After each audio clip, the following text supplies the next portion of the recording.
The coating durability test puts XS through a cycle of 10,000 strums.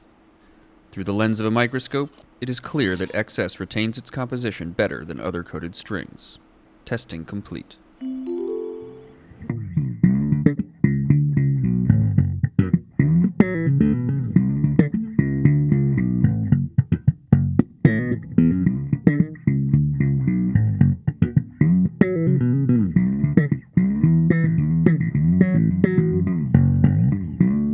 This is Chris Kies, 4 Premier Guitar. I'm at Nashville's Basement East with Blu. Blu, how you doing? I'm good. Thanks for having me. Apparently, as some of your crews let us know, that this is a highly requested item that you have not been able to check off. People want to know.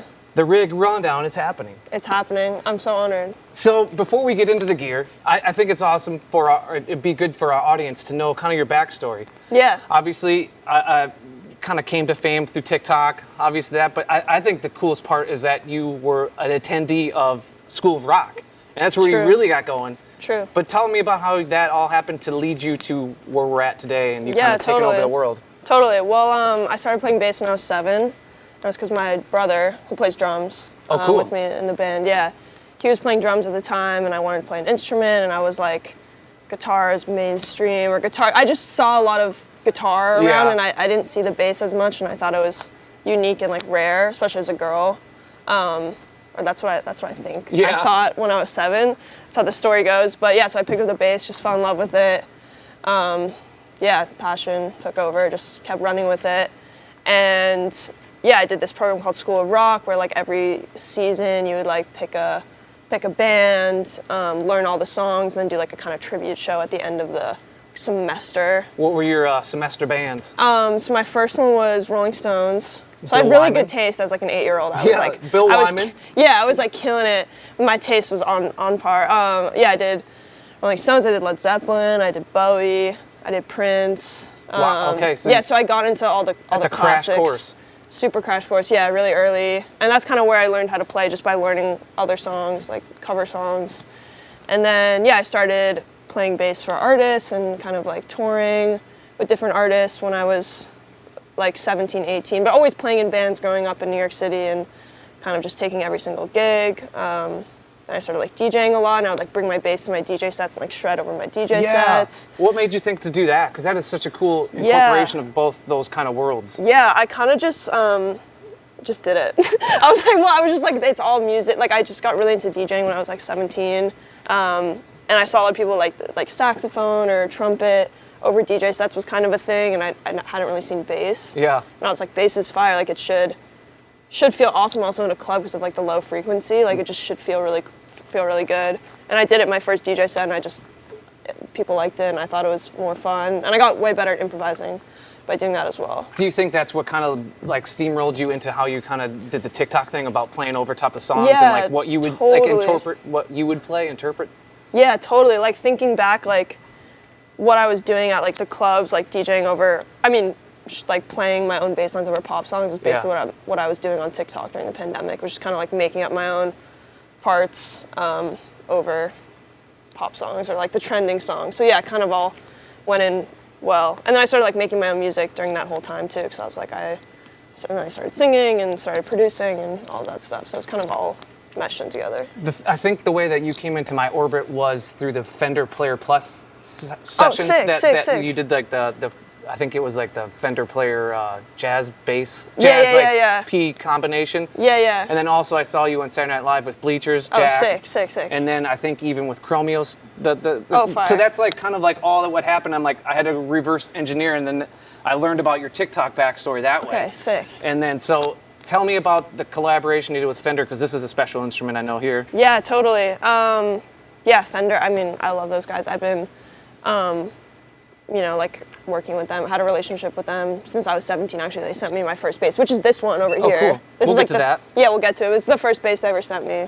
And I was like freaking out, because when you get your first kind of like free piece of gear. I've never gotten that. Dude, so I'm still waiting. I got you all. I don't know, I'm just kidding. Yeah, like that, I was like freaking out. I was like, I made it as a bass player, like, fuck yeah, I was like, I made it. Like, they sent me the first piece of gear, and I this is still my favorite. This is now my favorite, but I still use that on like all my records and stuff. It's just like the classic American Elite jazz bass with an active pickup. So like on that one. Elevator, which one do we hear in Elevator? Oh, Elevator was actually a Mustang. It was a different one. Yeah, a completely different one. Another freebie?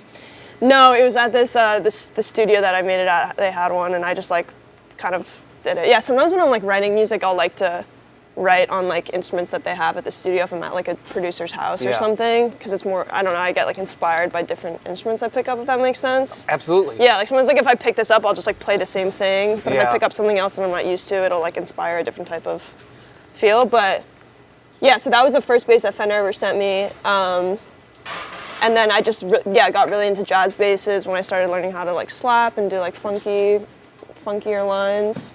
And then this bass is relatively new, actually about a year old. Okay. And this is my like custom shop with Fender. So it's super lightweight, which is really important. What are some of the things you ask them to do besides the lightweightness so you can perform? Obviously you have a stage here, the riser. So like what are the things you ask for? So lightweight, and then the neck is from 1966, it's like a vintage neck. Okay, super thin, I can tell. Super thin, yeah, it's just like the perfect, it's like you pick it up, it's just so easy to play up and down. Then we have like the matching, obviously like the paint job is super unique. And this, I kind of like caught this from like Nile Rodgers' guitar and Chromeo. They have like this, the reflection thing. It's really cool. I can like, look at myself. It's kind of funny. Face check. Yeah, literally. But yeah, that's that. And then these are like, pickups from like the 70s. Okay. And then, yeah, I did have an active pickup in it, but I decided to take it out because I wasn't really loving it. And yeah, that's kind of this bass in a nutshell. And then I have DeTiger strings on it. What gauge? I do just like normal, like 105 to 45, usually, yeah. And then what kind of made you go with the jazz bass? Was it the thinner neck, the profile over the P? Because there's two different camps in the Fender world. Yeah, I mean, I like P basses too, but mostly like for records. When I'm playing live, I feel like the jazz bass gives me more versatility. For like, I don't like slapping on a P bass necessarily. Yeah. It's not really like my thing, but like it's easier to like slap on this and to do like fast stuff because the neck's thinner. So that's why I like jazz basses. It just has like more of like a punch, in my opinion. Yeah. But yeah. Do you ever mess around with flats? Because I know that's a bass thing. Bass yeah, players. yeah. Yeah, like on like records, I'll do like on my P bass at home. I have one with flat wounds. But this is like this is actually, these strings are they're not round wound, but they're like in the middle. The D'Addario ones, yeah. Which are like, they're bright but not like too crazy. And because you do slap and pop, is there a changing of strings more often, or do you still kind of let them die like a lot of bass players do? I still kind of let them die. Okay. I'll probably change it like every few months, which is like, that's just my yeah. I just kind of change whenever I feel like it's getting too dead. Which is kind of to us guitar players is like whoa months. Yeah, literally yeah. Well, I know people. I mean, some basses they never change them ever. Like it's yeah. And I have some basses with like super dead strings on it. But if I'm touring and I need the bass, especially like for my music, since I'm singing and playing, and it's like the bass is kind of at the forefront of a lot of the songs. Like I'm like soloing at a lot of parts. Like it needs to really cut through, so that the brightness is really important. Yeah. The only guitar player I can think that is the antithesis of that when it comes to change strings is Mark from Corinne. Like he puts them on once a tour and then just lets them go. And just yeah. But it works for their music. It's so good. Respect. Everyone's different. Everyone has their own thing. Yeah. So, how do you guys how do you change between basses? Is it song specific, or is this like a backup? So this is actually a backup on this tour. So if all goes well, this is the one. Yeah. So this is the one. Honestly, like the lightweightness of this is so important, and it's the big reason why I had this bass made, because I was having a lot of like back. It's just a really heavy instrument. It is. So I was just having back problems. In your mid-20s. So, yeah, literally. So I was like, this can't be a thing. I should probably get on this. So, yeah. So Fender made me this one. And I was concerned because a lot of the like lightweight ash, like it doesn't, I don't know, the sound obviously is different. But I think they did a really good job with this one. Like it still feels full. But yeah, so I played this on this tour, and then I was just telling these guys, every show I have like a guest bass player.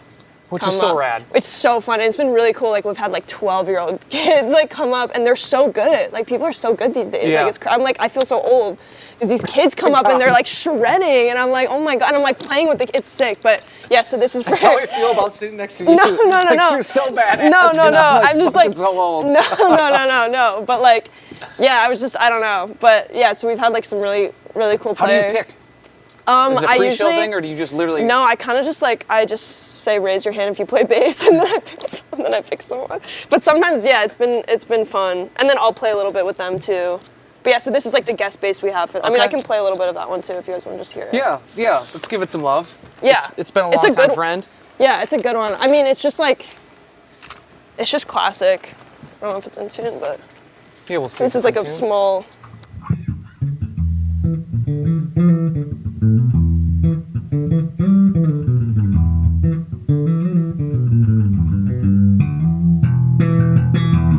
Yeah. I see this one has the Fender noiseless pickups too. Yeah, which I actually like them. I know some people have mixed feelings about it, but I don't mind them. Now, again, not being a bass player first, what is the switch there? That little dip switch you That's get? for the active preamp. Okay. Yeah. Which I don't use that much. Okay. Especially if there's like just a guest bass player, yeah. But I used to use it a lot. Well, on other tours. Blue, I know that we're short on time, so maybe switch back to the bass. Let's do your it. main dog, and then we'll go through your rest of your rig, which I see behind us a nice towering Aguilar stack. Oh, which yeah. represents New York City. Shout out. Shout out New York. So why this amp? It's just the best. Honestly, it's the best. It's just the best my bass has ever sounded is through, especially this head too. Okay. The DB751. So sick. Like, it just has the punch. Like, you really just feel it. Like, it's my favorite thing about bass. It's just like feeling it in your chest. You know what I mean? And this like really gets it. And this is the first tour I've had the two 4x10s, which is really fun for me on stage because I can feel it. Do you ever mess with the 15, like a 15, 115 for subs? I haven't, but maybe I should. Yeah, maybe I should. You'd really feel it, I bet. Yeah, maybe I should. But yeah, this is just awesome. And then we just go, like out of the head, so you get the preamp in the head. Okay. Also, which is like really awesome. Yeah, I don't know, I love it. And it's just like, and it's like, I don't know, it's like bright, but also not. You still get the low end, if that makes sense. Like, it's just, I don't know, it's like all encompassing and really good. Yeah, because the band's kind of built around you, and normally the bass and the drums are the backbone of the situation when it's supposed to be reserved, totally. but you're kind of the star, so you want to be more Totally. mid instead of just being low. Yeah, totally. That's like my whole, just like the versatility, like all my gear has to have like the versatility of being able to like support the song just as a normal bass player would do, like, and lock in with the drummer, but also be able to like step out and really be heard by the audience if I'm like doing a moment where the bass line is like the main part of the song, which is like all my songs. So honestly, as it should be. Yeah, so it's kind of like, but you know, sometimes it's like if my guitar player is soloing or shredding and I'm like comping, like it has to be able to fit those two roles, you know? Yeah, and quickly before we roll into pedals, Yeah. and talk about how you get your moment to shine, is the guitar gear behind us. You actually do play guitar. Yeah, so I play guitar on a song. What song is that? It's called Kinda Miss You, one of my songs, my first EP. Why in guitar? Why not stick bass? Yeah, I mean, I kind of wanted a moment that was like more intimate where I could play another instrument just to kind of, it just fits well with the song. Yeah. Otherwise I would have done like bass chords, which would have been kind of cool. But yeah, it feels good to play guitar on that one. And I have this Space Echo pedal where I mess around with it and have like a cool like Sonic Youth moment where I like change the, so for the pedals on the spot. That tune, does everyone drop off and it's just you on stage? It's me on stage for like the first half, yeah, Okay. and then we all kind of come together. It's just fun for me to like be able to do two different instruments, you know? Yeah. Yeah. I mean, you're a star. Why not? Yeah, I mean, it's fun. And then I have a Kemper too. Okay, that's what the guitar hits, and then it goes to PA. Yeah, front yeah. house. It's just, I mean, I think it's awesome to have the amps on stage, but yeah, for my show, since I'm like singing, we don't want anything like interacting, with the vocal too much. That's getting in the way of the vocal, but yeah, that's the vibe. Well, walk us through your pedal board here. Yeah, so I got obviously a tuner. I have a Pog. How are you using that? So I use it for two things. There's one moment in the set where I like really shred, and I have the octave up. So I'm like basically like doing a guitar solo almost like on the bass, and then I have like, so that's the main reason for that, the octave pedal. Okay. And then I also have a big muff, so like basically I'll kind of hit both, and I'll go like. You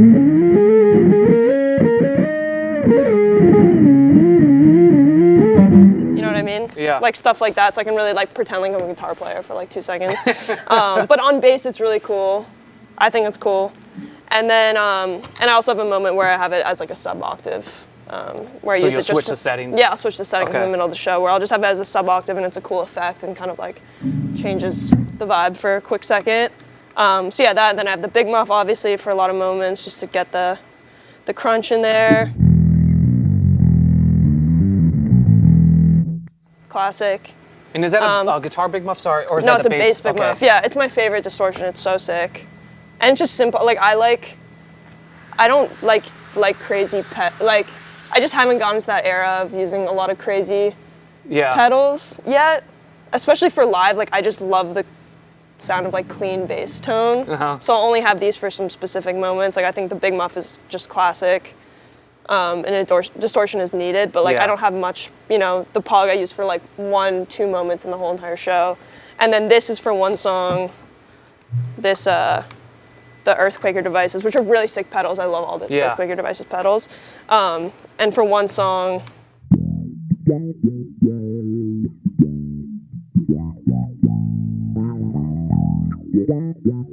I have this kind of like Mutron sounding pedal. Which is funny because you have a Mutron Yeah, I on have there, a but you Mutron. said off camera that you don't use it. You prefer the EQD. Yeah. So I got this Mutron pedal because I wanted that exact sound. Like one of the records, I have a song with Chromeo, and they have like the OG Mutron pedal, and we used it for the song called Enough For You. That's the bass line I was just playing. And I was like, I really want that pedal, like that's sick, but it's kind of giant. I was like, I need something to fit on my How board. big is your board? Yeah, I was like, I need something to fit on my board. So I got this, which is like the remake. And I just don't like it as much It as just this hits Earth. different. It just hits different, and it kind of like cuts out. I don't know. I just maybe haven't like figured it out yet, like the exact settings. But I just think this one like feels good.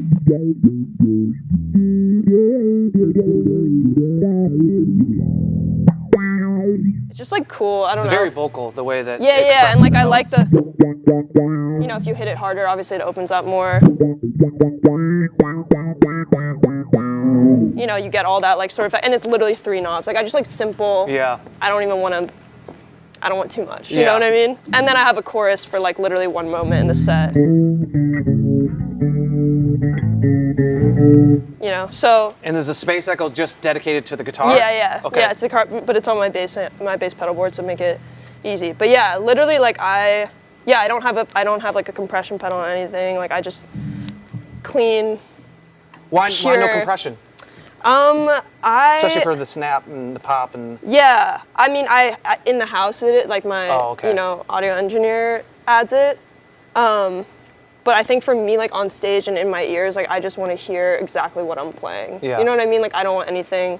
Yeah, like Get I in just the want to way. hear the sound of like my fingers on just me. You know what I mean? And you can almost self-regulate that based Yeah, on exactly. how you attack it. Exactly. Like I say, like compression's like in the fingers. You know, it's not like in the pedal. You know what I mean? Like I just like want to. You know what I mean? Like I want to like be able to play with dynamics and not have that affected by. There's a lot of pedal makers that are going to disagree with that comment. I know. I feel. Don't put that in. No, we are. We're going to keep it. Okay. Yeah. I mean, that's just maybe I will get into No, a compression pedal. That's a very Yeah. nuanced Also, playing style. everything I'm saying is just like my opinion. Like it's not, you know, just how I play. Have but you been on the internet? It's loaded full of opinions. it's a lot of opinions. Yeah. So it's just my opinion, but I stick true to it. You know. But it's also me. You know, whoever's playing the instrument, like they have their own thing. That whatever makes you feel most comfortable on stage. But that's my thing. Well, Blue, I really appreciate you taking the time and is musically awesome. keeping the party going, you know, bringing back funk Sweet. and representing for bass. Yeah. Thank you so Fuck much. Yeah. Thank you so much, guys. You guys stay Appreciate safe out it. there and keep rocking. Peace.